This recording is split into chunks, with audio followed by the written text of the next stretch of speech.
உங்கள் அனைவர் மீதும் இறைவனின் சாந்தி சமாதானம் நிலவட்டும். அன்புக்குரிய நேயர்களே, தமிழ்நாட்டில் ஒரு சொல் வழக்கு, நெற்றிக்கண்ணை திறந்தாலும் குற்றம் குற்றமே என்று அடிக்கடி நம்ம கேள்விப்படுறோம். என்ன இந்த பழமொழி என்ன தகவலை நமக்கு தருகிறது? தப்பு யார் செஞ்சாலும் தப்பு தான்யா. அதைத்தான் இந்த கருத்து நமக்கு சொல்லி காட்டு. எவர் தப்பு செய்தாலும் தப்பு தான். அம்மா தப்பு செஞ்சாலும் தப்பு தான், அப்பா தப்பு செஞ்சாலும் தப்பு தான், மனைவி செய்தாலும் தப்பு தான், சகோதரன் செய்தாலும் தப்பு தான், நம் நாடே தப்பு செய்தாலும் தவறு தான், நமது பிரதமர் தவறு செய்தாலும் தவறு தான். ஆக தவறுகளை மறைப்பதோ தவறுகளுக்கு ஆதரவு கொடுப்பதோ அன்பின் அடையாளம் அல்ல. தாய் செய்கிற தப்பெல்லாம் தவறுகளுக்கு நாம் ஆதரவு கொடுப்பதற்கு பேர் தாய்ப்பாசம் அல்ல. ஒரு நாடு செய்கிற தவறுகளுக்கு அந்நாட்டு மக்கள் ஆதரவு கொடுப்பது அது தேசப்பற்றும் அல்ல. இதை நாம் புரிந்து கொள்ள வேண்டும். இதை அமெரிக்க மக்கள் இன்று செய்து கொண்டிருக்கிறார்கள். அதுதான் இங்கே நான் இன்றைய உரையில சுட்டிக்காட்ட விரும்புவதுதான். அமெரிக்கா ஒரு பெரிய தவறு செய்துட்டு இருக்கு. தேவையில்லாமல் எந்த அவசியமும் இல்லாமல் ஈரான் மீது போர் தொடுத்தது. அமெரிக்காவில் உள்ள அறிவுஜீவிகள் எல்லோரும் சொல்லுகிறார்கள், Iran is not a thread to America. Iran அமெரிக்காவுக்கு ஒரு அச்சுறுத்தலே அல்ல, ஈரானால் அமெரிக்காவுக்கு எந்த பாதிப்பும் இல்லை என்று அங்குள்ள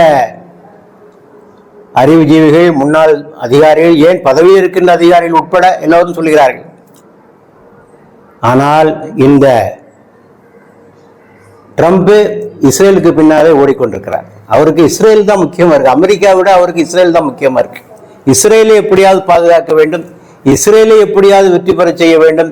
இஸ்ரேல் ஃபர்ஸ்ட், அமெரிக்கா ஃபர்ஸ்ட் அல்ல, இஸ்ரேல் ஃபர்ஸ்ட் என்பதுதான் அவருடைய சிந்தனையாகவும் செயல்பாடாகவும் இருக்கிறது. இதை எதிர்த்து அமெரிக்க மக்கள் தெருக்களிலே போராடுகிறார்கள். அதற்கு அவர் வைத்திருக்கிற பெயர் நோ கிங்ஸ். இந்த நாட்டில் அரசு மன்னர்கள் ஆட்சி புரியவில்லை. மன்னர்கள் ஆட்சியில தான் மன்னர் படி நடப்பார், யாரும் அவரை தட்டி கேட்க மாட்டாங்க. இது நோ கிங்ஸ், இது மன்னர் ஆட்சி நடைபெறும் இடமல்ல, ஜனநாயக நாடு என்று சொல்லி அமெரிக்க அரசாங்கத்தை கண்டித்து அமெரிக்காவில் உள்ள 3500 நகரங்களிலே மக்கள் போராட்டம் நடத்தி வருவதை நம்மால் பார்க்க முடிகிறது. ஆகவே இது பாராட்டத்தகுந்த அம்சம். தனது தாய்நாடே தவறு செய்தாலும் கூட அதை கண்டிக்கின்ற இந்த ஒரு மனப்பான்மை, இது மிகவும் மகிழ்ச்சிக்குரிய ஒரு அம்சம். இப்படித்தான் ஒரு சமூகம் இருக்க வேண்டும். My nation right or wrong என்ற கோட்பாடு சரியல்ல. எனது தேசம் சரியானதை செய்தாலும் ஆதரிப்பேன், தவறானதை செய்தாலும் ஆதரிப்பேன் என்று கூறுவது மிக தவறான ஒரு சிந்தனை. அது நாட்டிற்கு அழிவைத்தான் தரும்.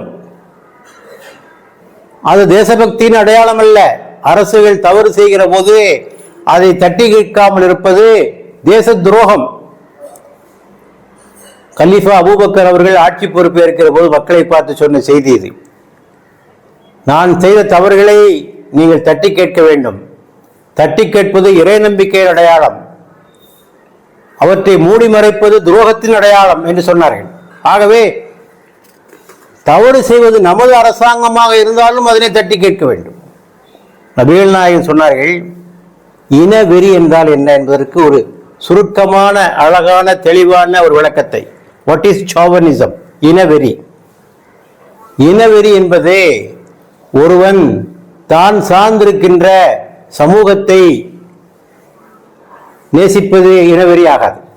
ஒரு முஸ்லிம் நேசிப்பான், ஒரு இந்துவை நேசிப்பான், இது ஒன்றும் தவறல்ல.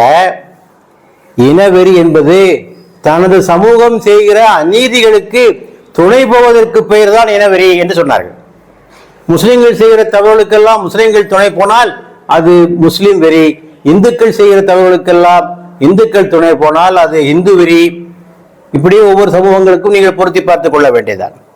ஆகவே தவறுகளை செய்பவர்கள் நம்மவர்களாக இருந்தாலும், நமது உறவினர்களாக இருந்தாலும், நமது தலைவர்களாக இருந்தாலும், நமது பிரதமராக இருந்தாலும், ஆளுகின்ற கட்சியாக இருந்தாலும், அரசாக இருந்தாலும் தட்டி கேட்க வேண்டும்.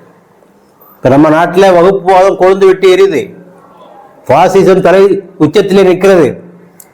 இதை நாம் மௌனமாக வேடிக்கை பார்த்து கொண்டிருக்க கூடாது. அது தேசபக்தியுடைய அடையாளம் அல்ல.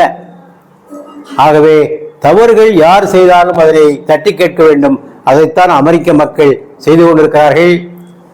நோ கிங்ஸ் என்ற இயக்கத்தின் மூலமாக அவர்கள் அதை சுட்டிக்காட்டுகிறார்கள். யூதர்கள் செய்கின்ற தவறுகளை யூதர்களை தட்டி கேட்கிறார்கள். இதுதான் ஒரு ஆரோக்கியமான அரசியலுக்கு வழிவகுக்கும். மக்களை பிளக்கும் சக்திகளை, மக்களிடையே பிளவு உண்டாக்கும் சக்திகளை, மக்களுடைய உள்ளங்களை பிளக்கின்ற சக்திகளை, அணிதிரளச் செய்கின்ற சக்திகளை, போலரைசேஷன் அணிதிரளச் செய்கின்ற சக்திகளை, பகைமையும் துவேஷத்தையும் விதைக்கின்ற சக்திகள் நாட்டிற்கு நன்மை பயப்பது அல்ல என்பதை புரிந்து கொண்டு தவறு யார் செய்தாலும் கண்டிக்க வேண்டும். அதுதான் சொல்லப்படுகிறது. நெற்றிக்கண்ணை திறந்தாலும் குற்றம் குற்றமே.